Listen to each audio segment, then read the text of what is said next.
Michael Thomas went to Ohio State, so that was the obvious one there. That was the big. All right, Barry's positional rankings. We continue the countdown. Cops were called. I'll just leave it at that. I was innocent, and cops were called. That's all I'm going to say. Wow. I don't even know why you were there. Yeah. Me either.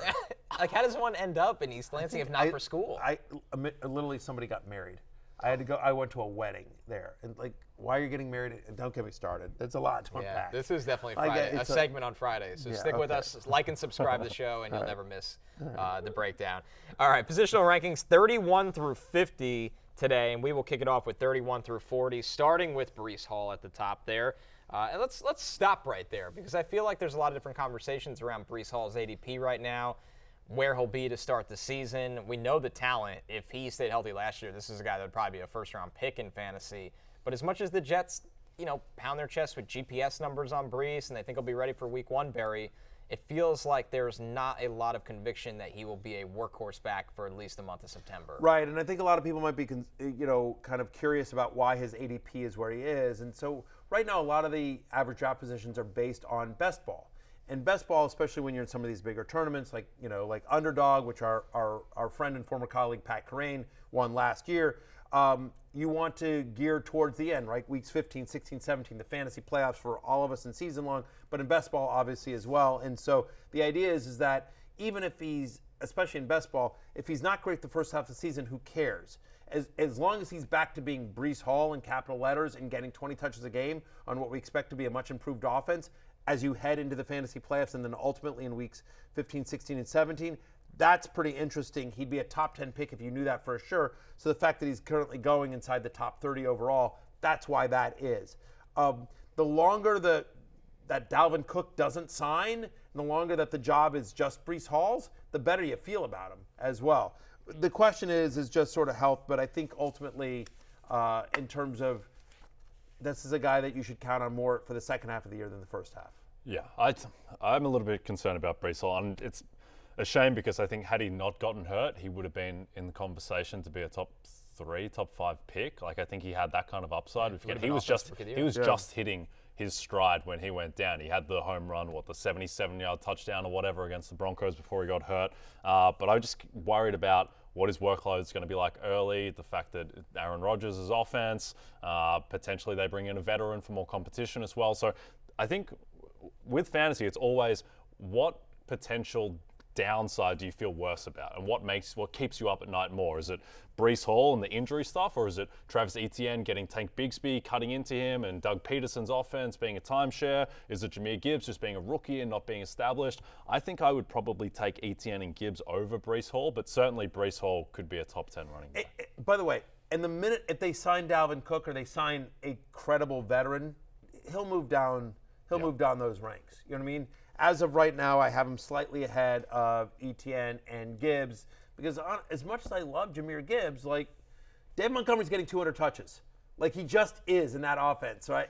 And Etienne, again, the concerns on Bigsby. But yes, as we get closer to camp, if and when they sign a veteran, Breece Hall will move down there. But that's the idea is that you're drafting him for the second half of the year. Yep.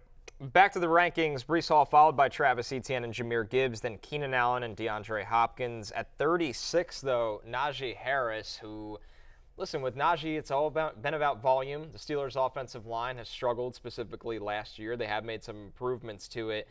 What is the real ceiling here for Najee Harris, Barry? I mean, they're a team that obviously drafted him to be one of the true workhorse backs of the NFL. The ceiling is a top 10 fantasy running back. Again, this is somebody who last year was both top 8 in the NFL in red zone and goal-to-go touches last year. Like, when they got in close, they were giving it to Najee Harris. If you buy into the idea that the Steelers' offense is going to be better this year, that year 2 of Kenny Pickett, that, Pickens and Deontay Johnson and, that they've added some pieces there, whatever. Lord help me for saying what I'm about to say, but, like, Allen Robinson as a slot guy is sort of interesting to me. Again, he's a big body guy. Like, again, he doesn't have to be fantasy relevant for him to be impactful for the Steelers' offense. The point is that if the offensive line plays a little bit better, if Kenny Pickett is better, like, the ceiling, again, there's a much lower floor on Najee Harris as well, right? Does he not get into the, is he not involved in the passing game the way his rookie year is? Does Jaylen Warren start to cut into even more. He was starting to do that last year. Like there's a really low floor that could bottom out. But if you're asking me what the ceiling is top 10 fantasy running back, that he gets 18 to 20 touches a game, that they use him, that the offense is more efficient, and he winds up with 12, 13 touchdowns just because when they get in close, they give it to the guy. Yeah, I think people are sleeping on the Steelers in general because last year was kind of blah and they weren't really in the mix at all. But people forget that TJ Watt missed half of last year and he's coming off being Defensive Player of the Year. On offense, that offensive line I think will gel more and will be better. And the fact that George Pickens is in year 2, if they just need Pickett to be good. If Pickett is good, then all of a sudden, that's a team that can win a very difficult division. That's why I like Mike Tomlin's 25-1 to win Coach of the Year. I think that's too big because he's a guy who'll absolutely get the credit. And Najee Harris would be a huge beneficiary. And I think that he's someone who could really exceed his ADP. In a year in which he was incredibly inefficient and not great, and the offense, to your point, was stuck in the mud, he had 313 touches. Yep. I mean, again, when fantasy football, volume is king for running backs. And it doesn't even necessarily need to be good volume, right? Because there's so few running backs in the NFL that get over 300 touches. And Najee Harris is probably going to get 300 touches again this year. Yep. Can we quickly talk about DeAndre Hopkins, where I think this has gone a little bit under the radar, where the Titans' offensive line is a complete disaster. It's real bad. And I just worry about that team in general and keeping Tannehill upright. I think that's fair. Again, and one of their guys was suspended for 6 games, and but Hopkins should stretch the field between Hopkins, Treylon Burks, and Chig Okonkwo, and you've got Tannehill who's a mobile quarterback. It should stretch it. They should be able to stretch the field, and hopefully. They can just through volume. Yeah, just sort of like scheme around the weakness of the offensive line. To round out the top 40, after Najee Harris at 37 is DK Metcalf, 38 Deebo Samuel, 39 tight end TJ Hawkinson, and 40 Lamar Jackson. Deebo Samuel at 38 coming off a tough year. Deebo's dealt with various injuries throughout his career. Obviously, the Niners have a lot of talent with McCaffrey in town now. We know what Ayuk can do. Is it just me, Barry, or does Deebo feel like a high-variance player heading into this season? High variance, you mentioned the injuries. He's missed at least 4 games 2 of the past 3 seasons, 8 games with fewer than 45 receiving yards last year.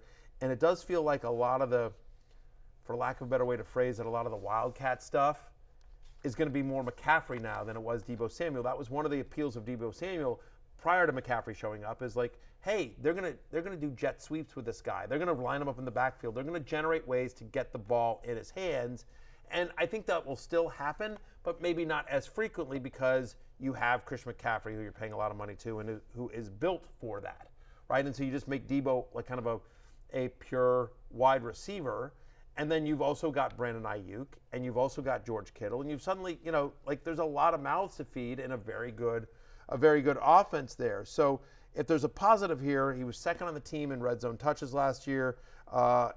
He had a 24% target share last year, at least 6 targets in 11 of 13 games last year. So when they were throwing, I still think the passing offense goes through Deebo Samuel, but I just don't think the difference between him and whoever is number 2 on targets, whether it's Ayuk or McCaffrey, is as great as it has been in previous years there. So that's where Deebo comes in. Super talented player, really love him, but yeah, I mean, just inside my top 40. Yeah, there's just too many guys on that team, and he is going to need like the 74-yard catch and run that he had against Seattle in the playoffs. He's going to need those type of players to really provide value, and that's difficult to count on. Hey, it's Matthew Berry from NBC Sports and RotoWorld.com. Just want to thank you so much for watching what you just watched, or at least being too lazy to click out of it after the autoplay just kept it going. So either way, thank you so much for just letting it scroll by your screen. And now I'd like to ask you respectfully, please subscribe to the NFL on NBC YouTube channel for the latest NFL news, fantasy headlines from RotoWorld, and betting analysis from NBC Sports Edge.